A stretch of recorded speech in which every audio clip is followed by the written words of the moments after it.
100 సంవత్సరాల పైనుంచి ఇంచుమించుగా 150-200 సంవత్సరాలు బాబా వారి దర్శనం ఇచ్చిన దగ్గర నుంచి బాబాని పరమాత్మ స్వరూపంగా, సాక్షాత్తు భగవత్ స్వరూపంగా, సాక్షాత్తు భగవంతుడేగా, పరమాత్ముడే. మనకి రాముడు లేడు, కృష్ణుడు లేడు, సాక్షాత్తు ఈయన వచ్చేసాడు సాయి రూపంలో. ఎంతో మంది యోగులు ఆనాడు సేవించారు. నేటికి ఉన్నటువంటి అనేక మంది మహాత్ములు సాయిబాబాని పరమాత్మ స్వరూపంగా పూజ చేస్తున్నారు. ఎవరా యోగులు? ఎక్కడి నుంచి వచ్చారు అసలు?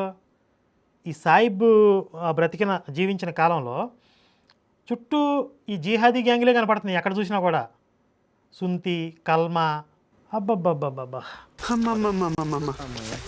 నేను ఇంటికి వెళ్ళిపోతాను భయ్య. ఇంతమంది సాయిబాబాని ప్రేమిస్తున్నప్పుడు చాలా కొద్ది section of the people in the society అత్యంత దారుణంగా సభ్య సమాజం వినలేనటువంటి పదాలు వాడుతూ అవమానిస్తూ ఏ ఒక్క ఎలిగేషన్ కూడా ప్రూఫ్ లేనటువంటి ఎలిగేషన్స్ వీళ్ళు పరిగట్టుకొని చేస్తున్నారంటే దీని వెనకాల చాలా ప్లాన్డ్ కుట్ర దాగి ఉన్నదనేది ఎవరికైనా తెలిసిపోతుంది. ఇప్పుడు సాయిబ్ మతాన్ని విమర్శించడం వల్ల మాకు వచ్చే ప్రయోజనం ఏంటి?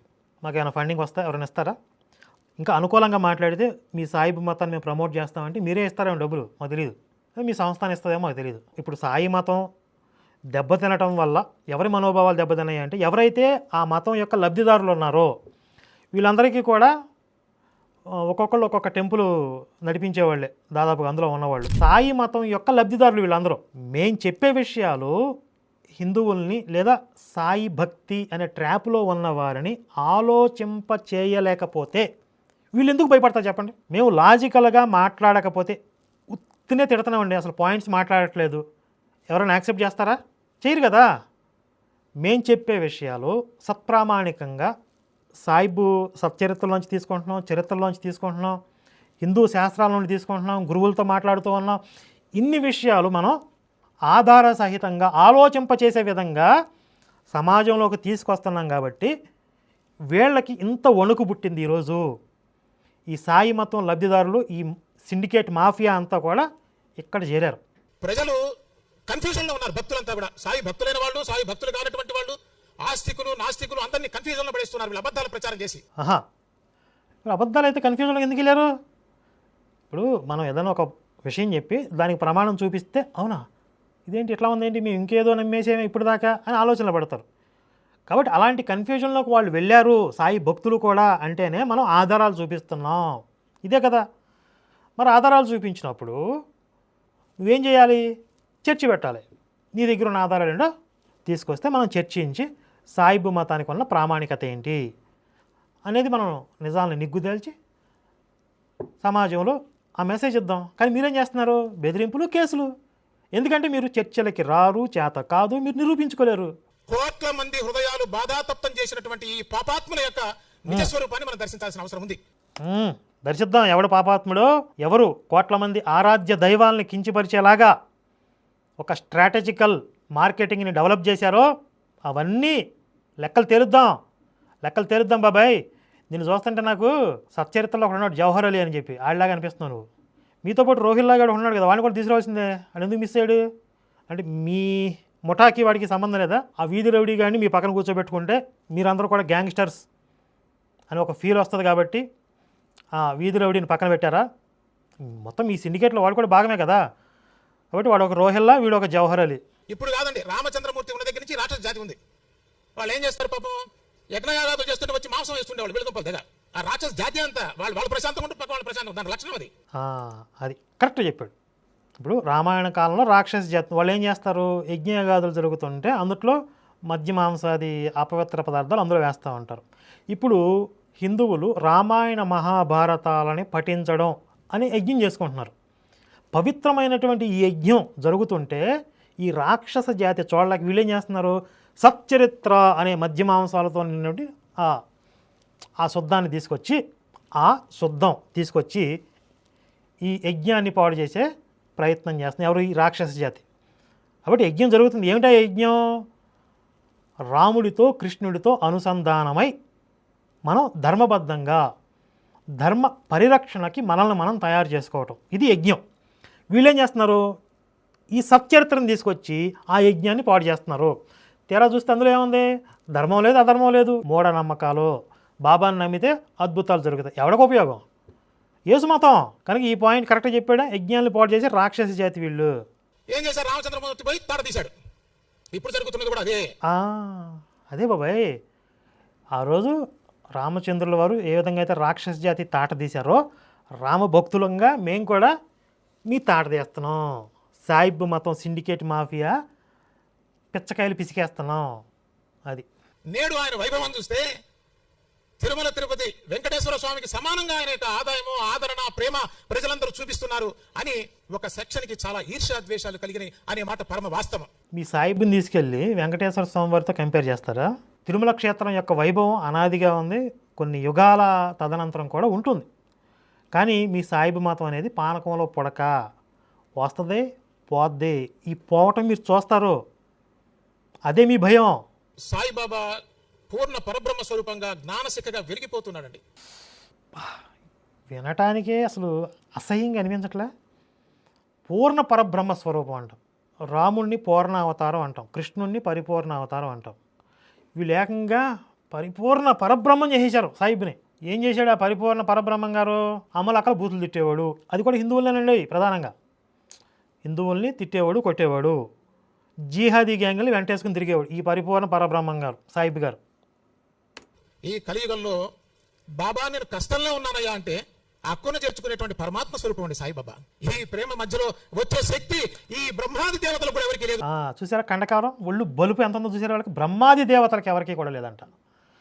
అంటే బ్రహ్మాది దేవతలు కూడా ఈ సాయిబ్బుని ఏమీ చేయలేరు, మా అకృత్యాలను ఆపలేరు అని చెప్తున్నారు. ఒరే నా బొచ్చుగా, ఇప్పుడు మీ మీ సాయిబ్ అనేవాడు అంత పవర్ఫుల్ అయితే, బాబా అని పిలవంగానే కఫ్ని ఎత్తుకుని లగెత్తుకొని వచ్చేసేవాడైతే, ఇప్పుడు పిలవరా, మమ్మల్ని ఆపమని చెప్పు, మా కల్లోకి రమ్మని చెప్పు, మాకు దర్శనం ఇవ్వమని మరి దమ్ముంటే మా దగ్గర రమ్మను. అది వదిలేసి ఎందుకు ఈ పెడపప్పులో ఏడుపులు? బ్రహ్మాది దేవతలంట, బ్రహ్మాది దేవతల దాకా ఎందుకురా? మమ్మల్ని దాటండి, మమ్మల్ని దాటి ముందుకెళ్ళమను మీ సాయిబి మతం. నేను ఛాలెంజ్ చేస్తున్నానయా, మీరందరూ చెప్తున్నారు కదా, నన్ను మార్కెటింగ్ చేయండి, నన్ను ఫేమస్ చేయండి, నన్ను దేవుణ్ణి చేయండి, మీకు బంపర్ ఆఫర్ ఇస్తున్నా. కలెక్షన్స్ కోసమే కదా మీ బాధ, బాబా దగ్గర డబ్బులు వస్తున్నాయి కదా మీ ఈర్ష, బాబా మందిరాలన్నీ కలకల ఎలిగిపోతున్నాయని కదా మీరు ఏడుస్తున్నది. ఎక్కడ వెలుగుతున్నాయిరా? విలవల్లాడిపోతున్నాయని కదా మీ బాధ. వీడియోలు కూడా వస్తున్నాయి. ఇంతకుముందు గురు పూర్ణిమ అనగానే టీవీల్లో కూడా సాయిబు సినిమాలు వేసేవాళ్ళు, సాయి పూర్ణిమ చేసేశారు. ఇప్పుడు జనాలు అసలైన గురువు ఎవరు? వ్యాస భగవానుడు, అది వ్యాస పూర్ణిమ అని తెలుసుకుని ఆయన్ని ఆరాధిస్తున్నారు. లేదా మనకు శంకరాచార్యుల వారు జగద్గురువు, వారిని ఆరాధిస్తున్నారు. సాయిబ్బుని ఎక్కడ మింగాలో అక్కడ మింగుతున్నారు. ఆ విధంగా వారిని గౌరవంగా సాగనంపుతున్నారు. ఇది మీ బాధకి కారణం. ఒకప్పుడు ఇంత వైభవంగా, అదే చెప్తున్నా, వీళ్ళు 20-30 సంవత్సరాల క్రితం ఆగిపోయారు. అప్పుడున్న పరిస్థితే ఇప్పుడు కూడా అదే మత్తులో హిందువులు ఉన్నారు అని అనుకుంటున్నారు. ఇప్పటికి కూడా వీళ్ళు నిద్ర లెగలా. వీళ్ళు నన్ను దేవుణ్ణి చేయండి, మీరు ప్రాపగండ చేసి అట్లా ప్రూవ్ చేయండి, వచ్చే కలెక్షన్ మొత్తం మీరే తీసుకోండి, వేరే పనకర్లు ఇంకెవరిని తిట్టకర్లా. ఇప్పుడు ఈ సాయిబ్బుని దేవుణ్ణి చేయటం అనేది ఒక్క రోజులో అయ్యిందేం కాదు.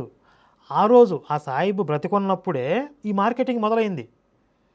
ఆ చుట్టూ ఉన్న నలుగురు కొంతమంది కలిసి అక్కడ ఒక మిరాకిల్స్ ఏదో రకరకాల యాడ్ చేసి అక్కడ మార్కెటింగ్ మొదలుపెట్టారు. పెరిగితే దైవశక్తి అని అంటే కలిలో అధర్మమే పెరుగుతుంది. మీకు బెస్ట్ ఎగ్జాంపుల్ క్రైస్తవ మాఫియా, వాళ్ళు చెప్పే దొంగ సాక్ష్యాలు. యేసు మతం ఎందుకు అంత వైరస్ లాగా పాకింది అంటే దొంగ సాక్ష్యాలు కదా, మార్కెటింగ్ కదా, అది దైవశక్తి అనుకోవాలా? అట్లాగే మీ సాయిబు మతం కూడా అదే జరిగింది. హిందూ ధర్మం పతనావస్థ స్థితిలో ఉన్నప్పుడు జగద్గురు ఆదిశంకరాచార్యులు వచ్చి హిందూ ధర్మాన్ని నిలబెట్టారండి. ఈ రోజున మనం ఇంకా హిందువులుగా ఉన్నాం, ఆ తత్వాన్ని, ఆ భావాన్ని పెట్టుకొని బ్రతకగలుగుతున్నాం అంటే దానికి కారణం ఆదిశంకరులు. పర్లేదండి, అప్పుడప్పుడు వీడు కూడా నిజాలు మాట్లాడుతున్నాడు. నువ్వే ఒప్పుకున్నావు కదా, ఈరోజు మనం హిందువులుగా హిందుత్వాన్ని ఆచరించగలుగుతున్నాము అంటే కారణం శంకరాచార్యుల వారు పెట్టిన భిక్ష. మరి ఆయనకంటే ఏ విధంగా మీ సాయిబు గొప్పోడు? ఒకవేళ మనం గురువుగా ఆరాధించాలి అని అనుకుంటే, గురువుని సేవించాలి అనుకుంటే శంకరాచార్యుల వారిని కదా మనం ఆరాధించాల్సింది. గురు పూర్ణిమ చేస్తే శంకరాచార్యుల వారికి కూడా చేయొచ్చు, వ్యాస భగవానుడు చేయొచ్చు, శంకరాచార్యుల వారు కూడా చేసుకోవచ్చు. మీ సాయిబు వల్ల హిందుత్వానికి ఒరిగింది ఏంటి చెప్పు? మీ సాయిబు వల్ల ధర్మానికి ఒరిగింది ఏంటి?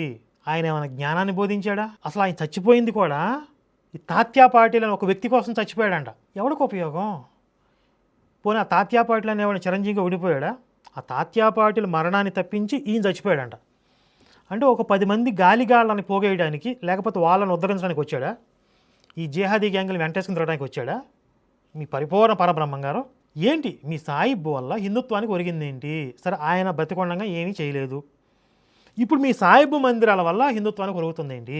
ఈ ఎపిసోడ్ గురించి అంటే ఈ సాయిబ్ ఎలా చచ్చిపోయాడు, అసలు అక్కడ అల్లిన కథ, ఆ కథ కమామీష్ అంతా కూడా నేను ఒక ఎపిసోడ్ రూపంలో తెలియజేస్తాను డీటెయిల్గా. సాయిబాబా వల్ల మత మార్పులు ఆగినాయి. ఎంతో మంది సాయిబాబా పాదాల చెంత చేరి సేద తీరుతున్నారు. మత మార్పిడికి వ్యతిరేకమైనటువంటి సాయిబాబా తత్వాన్ని పట్టుకుని నీచాతి నీచంగా మాట్లాడతారా? ఏ లెక్కను నువ్వు చెప్తున్నావు సాయిబాబా వల్ల మత మార్పులు ఆగాయని? ఇప్పుడు సాయి మతం ఏం చెప్తుందంటే ఆయన పిలిస్తే పలుకుతాడు, కోరికలు తీరతాయి, అక్కడికి వెళ్తున్నారు. ఇక్కడ రామాయణ మహాభారతాలు, భాగవతం, భగవద్గీత ఇవన్నీ పక్కకి వెళ్ళిపోయినాయి. రోజుకు ఒక పేజీ సత్యచరిత్ర చదువుకుంటే సాయిబ్ గారు బస్సులో సీటు చూసి పెడతాడు, కూరలో ఉప్పు ఎక్కువ కాకుండా చూస్తాడు, ఉప్మాలో జీడిపప్పు వచ్చేలా చేస్తాడు. ఇక్కడికి వెళ్ళిపోతున్నారు అంటే దిగజారిపోతున్నారు కదా. ఇప్పుడు ధర్మం అధర్మం జ్ఞానం అజ్ఞానం ఈ మూలాలు పోయినాయి కదా. తుచ్చమైనటువంటి కోరికలని పట్టుకునే స్థితిలోకి దిగజారిపోతున్నారు కదా. అక్కడికి వెళ్ళినాడు అక్కడతో ఆగుతాడా? ఇంకొక మెట్టు దిగజారుతాడు, క్రైస్తవ మతంలోకి పోతాడు. కాబట్టి ధర్మానికి మూలాలకి దూరం చేస్తున్నారు మీరు సాయిబు మతం వల్ల. మత మార్పిళ్ళు పెరుగుతున్నాయి. మీరు రాముడిని కృష్ణుడిని తీసేసి సాయిబుని పెడదాం అన్నప్పుడే మీరు ధర్మద్రోహానికి పాల్పడుతున్నారని లెక్క. గౌరవంగా ఒక గొడవ జరుగుతుంది అనుకోండి, గౌరవంగా ఉండే స్త్రీలు ఏం చేస్తారంటే గొడవ పడ లోపలికి వెళ్ళిపోతారు. వాళ్ళకి నామర్ద బజార్ మనుషులు రోడ్డుకి ఎక్కుతారు. మీకు తెలుసా సామెత? నేను చెప్తే బాగుండదు సభాముఖంగా. ఇది కూడా కరెక్టే. నువ్వు రోడ్డుకివ్వగా బజార్ మనుషులు ఎవరో చెప్పేసి అయితే వాళ్ళు అంటున్నారు సాయిబాబా కూడా బూతులు తిట్టారు కదా. ఈ దిక్కుమాల భాషకి సాయిబాబా ఒక్కసారి గమనించండి, నాద సంప్రదాయం అని కొంతమంది అంటారు, కానీ సాయిబాబా వారు అవధూత.